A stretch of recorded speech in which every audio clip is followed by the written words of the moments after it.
Character Creator has some awesome prefab animations to do a wild variety of things. But sometimes you need custom specific animations. That's where Glycon really shines. Today I'm going to use Glycon to add a custom animation to a character. Glycon exports a perfect CC avatar identical skeleton. So most of the time animations just work with no conversion or retargeting process. And the animation we're going to do, I'm going to pretend as though I am pointing at things on a machine over here to my left. All right, so without further ado, now I have Oculus Link cable and I have Oculus Link running in here, and I think I can record across the link, and we're going to find out in a second if I can do that.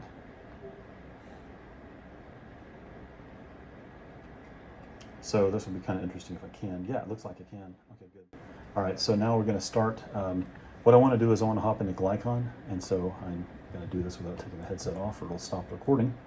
But I'm going to run over here to Glycon and double click it. Okay. So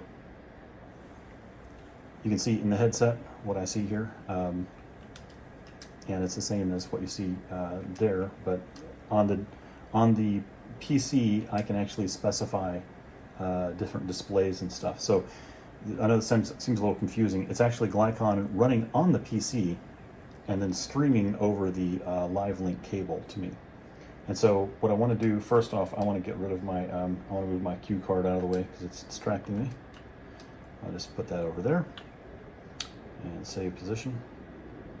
Okay, and then I'm going to change the display for the PC to mirror, so you can see exactly what I'm doing here. I'm fairly happy with the height, but I'm not okay with the way the shoulders move. So I'm gonna hop into avatar. Actually, here just to show you what I'm doing here, I'm gonna switch to this other camera that lets you see the UI a little better while I'm doing this. Okay, so here I'm gonna switch into avatar and head torso, and I'm going to change the head to chest stiffness so it's a little stiffer. And what that does is, as you'll notice, when I move my head around, it moves my elbow, my shoulders a little more. And this way I don't have to record, I don't have to use elbow trackers in order to get some shoulder movement, because I want it to look somewhat realistic here. So we got some shoulder movement, got that right there. Body rotation stiffness. I don't know if I'm going to need that too much in this one. What I do want to do though is stop the feet from pacing around so much. So I'm going to go to left leg and I'm going to set it from free. I'm going to set it to footprint, and then I'm going to specify a footprint on the ground. And I'm going to put my left foot back a little bit. And I'm going to take my right foot and I'm going to move that forward just a little bit. And try to move my hand so that hopefully it looks somewhat natural, right? Okay, good. I think that just about does it. So I'm now going to record some motion capture, and to do that, I'll only pull up the other display so you can see this. To do that, what I want to do is, what's a good one? Trying to pick one that you can see the character pretty well from. We're just going to go with a mirror. Okay, so what I'm going to do is just push the top, on the controller itself, there are buttons, and I'm going to push the top button on either controller to start recording. And when I do that, it will say 3, 2, 1 at the top here. So I'm going to do 3, there you go, 3, 2, 1. Hi, welcome to the Thingamajig, and I'm your host, person. I would like to show you this thing over here. Look at this. And this one has one of these. Not everyone has one of those. Some people don't have any of them. And this one over here, this computer has this thing. Some people's computers are so sadly lacking anything resembling that. And look at that. Isn't that amazing? Of course it is. That's why you're paying attention to this. I hope you buy one of these things right here. Thank you, and have a fantastic day. Okay, so now I've finished exporting the FBX file, and we're done here. I can take off the headset now. I'm going to switch into iClone. And we're going to go to our Glycon files folder. And we're going to grab that most recent file there at the top.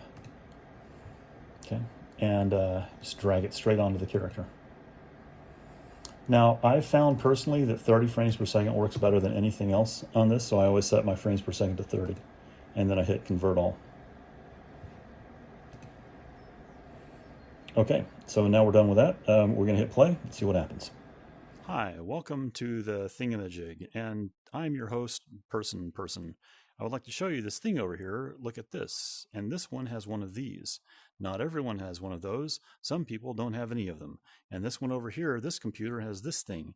Some people's computers are so sadly lacking anything resembling that. And look at that. Isn't that amazing? Of course it is. That's why you're paying attention to this. I hope you buy one of these things right here. Thank you, and have a fantastic day. Okay, you saw how easy that was, right? And how fast. That's the whole point of Glycon, to give you, the visual storyteller, a tool that lets you instantly solve character animation problems. If you wanted to change the animation, you could just put the headset back on and redo the animation. It only takes a few seconds. With Glycon, your exported animations are available instantly, and since you acted them out, they're going to be exactly what you wanted. When you're in complete control of your animations, you can iterate and tweak them so much faster. So I hope this video made sense, and you see how simple the workflow is. I'd love to know what you think though, and if you have any suggestions for how I can make your job easier, please let me know in the comments.